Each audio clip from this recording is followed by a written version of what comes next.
Olá, caros candidatos e candidatas ao concurso público do Banco Central. Sejam bem-vindos e bem-vindas aqui ao canal do YouTube da Central de Concursos. Eu sou o professor Dorival Conde Júnior. Tenho um enorme prazer em recebê-los aqui. O nosso assunto vai ser redação discursiva. Lembrando que nós temos o assunto redação oficial, que eu também vou comentar com vocês e que vocês vão assistir. E também a língua portuguesa, que vai ser a minha amiga Tatiane Félix, que vai conversar com você, ok? Vamos começar aqui a respeito de redação discursiva, porque eu sei que para muita gente é uma pedra no sapato, mas eu vou mostrar para você que é tranquilo, é simples, né? Não podemos ter tanto cuidado assim, mas também não vamos deixar de lado algumas tecnicidades. Então, vejam, vamos fazer uma redação simples dentro de um critério exigido pela CESP-NB. Eu vou mostrar para você aqui mais ou menos o que o examinador necessita, o que ele quer de você numa redação discursiva. Vem comigo aqui então. Então, começando aqui com você sobre a redação discursiva do Banco Central. Quero mostrar primeiramente o seguinte. Nós temos o edital de redação discursiva do Bacen, que está desta forma, né? Uma parte do edital. Ó. A redação deverá ser feita em até 90 linhas. Para um pouquinho aqui e entenda o seguinte. Não é que você tem que fazer 90 linhas, é em até 90 linhas. Então você vai me perguntar qual que seria o ideal. Olha, você não precisa chegar até 90 linhas. Faça 65 linhas, até porque você vai ter que fazer isso porque é uma redação sobre um estudo de caso, tá vendo aqui, ó? E esse estudo de um problema, caso, ele é ligado à área que você escolheu, né? Então, essa parte técnica, evidentemente, eu não vou adentrar, porque não faz parte da minha competência, eu não conheço essa parte técnica. O que eu vou mostrar para você é a tecnicidade de alguns detalhes da redação discursiva. Então veja, primeiro passo, preciso escrever 90 linhas? Claro que não, em até 90 linhas. Então qual que é o ideal? Para uma prova de concurso público, até 65 linhas, 70 no máximo, já está bom demais, não precisa passar disso não.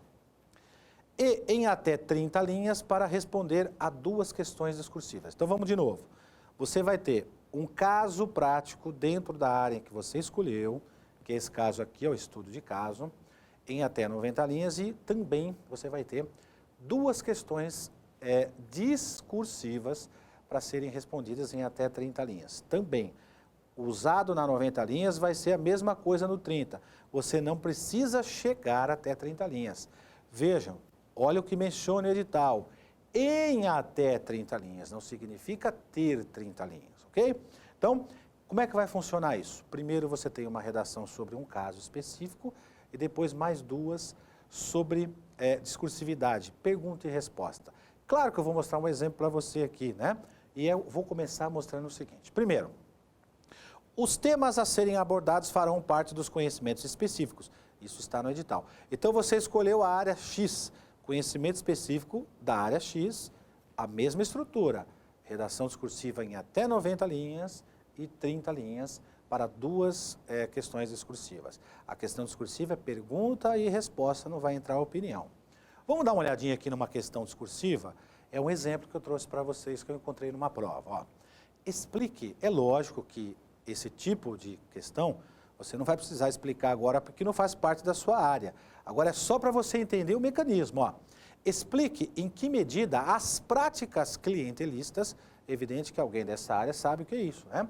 São um entrave para que a descentralização e a participação sejam implementadas nos grandes municípios. Claro que é uma parte técnica, eu vou mostrar um exemplo. Olha só, o que você não deve fazer. Olha o exemplo. Excedendo a certos limites, as práticas clientelistas podem atrofiar a máquina judiciária. Está vendo destacado em amarelinho? Ó? Atrofiar a máquina judiciária, isso é uma figura de linguagem. Não se usa esse tipo de linguagem num texto técnico. Vejam outra coisa aqui, ó. E até, acompanha aqui, ó, olha lá, e até matar relevantes projetos sociais na fase embrionária, em desenvolvimento ou mesmo consolidados. Vejam, a parte técnica da resposta, eu não vou comentar porque eu não conheço a parte técnica, porque eu não conheço o assunto. Agora, a parte gramatical, sim, a tecnicidade de redação, sim. Você viu o que você não deve fazer? Agora eu vou mostrar como é que você poderia consertar esse texto. Ó, texto inadequado, o que é isso? Figura de linguagem. atrofiar a máquina pública, matar relevantes projetos na fase embrionária. Vamos consertar tudo isso? Então, perfeito, olha lá. Parte para o texto adequado, olha lá. Excedendo a certos limites, as práticas clientelistas podem prejudicar, olha a diferença, ó, prejudicar a administração pública. Quer ver? Volta, olha a diferença, ó, atrofiar a máquina pública, agora volta aqui, ó, prejudicar a administração, tá vendo? Melhor. E até ceifar relevantes projetos sociais. Volta, ó, e até matar relevantes, tá vendo? Olha a diferença, ceifar, acabar, né? Relevantes projetos sociais ainda no seu início. Quer voltar lá para ver? Volta, olha como é que estava. Na fase embrionária, que é o início. Percebeu a diferença? Então, a parte técnica do que está escrito no conteúdo, eu não vou me ater a comentar, porque não é um assunto que eu conheço. Agora, a parte técnica da redação, sim. Então, dentro do assunto que você conhece, você tem que escrever de acordo com a norma culta. Quer ver? Vamos dar uma olhadinha numa questão discursiva agora. Olha lá. Descreva os objetivos básicos dessa lei. Tem uma lei lá, colocaram uma determinada lei, que para nós não vai interessar aqui, né? E você precisa identificar duas das antigas e perniciosas, presta atenção à jogada do examinador. Perniciosas é um adjetivo, ele joga um adjetivo que é para ver se o candidato vai na linha dele. Cuidado, não exagerem no adjetivo, porque o adjetivo ele traz algo de cunho pessoal, e nesse caso de discursividade, você não vai trazer elementos pessoais, você vai trazer elementos técnicos. Então, de novo, ó, descreva os objetivos básicos dessa lei, a lei que tinha lá no texto, e identifique duas das antigas e perniciosas práticas da administração pública atingidas pela sua aplicação dessa lei. Vamos dar uma olhadinha no texto? Olha só o que o candidato escreveu. Ó. Os objetivos fundamentais da Lei Complementar 101, conhecida como Lei de Responsabilidade Fiscal, são basicamente dois: traçar normas para o gasto do dinheiro público e estabelecer algumas sanções para o caso de infração às suas disposições. Embora muito limitada em estabelecer bases conceituais, essa lei representa, se não um avanço, pelo menos a sinalização de que algumas ações precisam ser iniciadas diante da tão propalada avalanche de corrupção político-administrativa que assola o país. Perceba o seguinte, ó, utilizou termos técnicos, né, frases curtas, não frases longas, isso que eu devo chamar a sua atenção, sempre com frases curtas. Colocou até algo que eu não colocaria para uma redação, mas não vou alterar a redação do nosso aluno, né? Ó, avalanche, talvez não seria um termo adequado, mas vejam, não prejudicou a redação, não prejudicou a correção. E por que não prejudicou? Porque o texto dele não está com figuras de linguagem, não tem excesso, né? Eu posso ter até o avalanche aqui a ser discutido, mas não é um excesso. Texto muito mais técnico, muito mais proveitoso, ok? Então, cuidado na redação discursiva. Eu quero dizer para você aqui é tomar bastante cuidado com relação à linguagem. E outra coisa também, me acompanha aqui, ó. Quando você vai fazer uma redação discursiva, dissertativa, técnica, qualquer que seja ela, você deve primar primeiro pela norma culta. Frases curtas, ordem direta, sujeito, verbo e complemento, para você não ter problemas com pontuação. As frases devem ser curtinhas, elementos de conexão, de ligação, cuidado com as conjunções. Sempre, nunca se esqueçam disso. A norma é culta, cuidado com as regras. Se você tiver dúvida numa palavra, substitua, faça a substituição, coloque um sinônimo. Existem palavras que a gente usa bastante em texto, eu vou dar um exemplo para vocês. Muito importante, extremamente importante, é de suma importância. Procure trocar essas palavras que são senso comum, não estão erradas, mas são senso comum. Então, procure trocar por imprescindível, fundamental, necessário, para não ocorrer a repetição. Sempre que você terminar uma frase, observe as palavras que você colocou nessa frase, para que você não as repita na frase seguinte, para não ficar com falta de vocabulário, ok?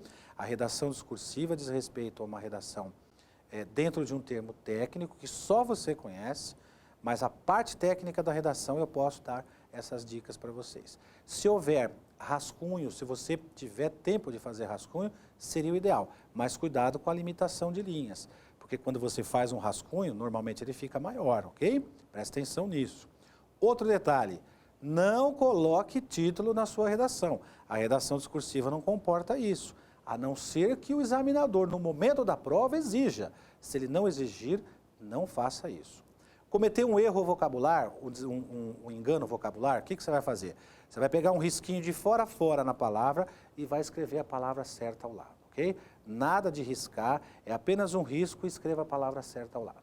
Se você perceber somente ao final da sua redação, não tente consertar, porque você pode ser prejudicado por um rascunho, ok? Não coloque nada acima na linha nem abaixo, porque não será lido. Só vai ser lido e válido aquilo que estiver na linha, ok? Quanto menos rasura, mais chances você tem.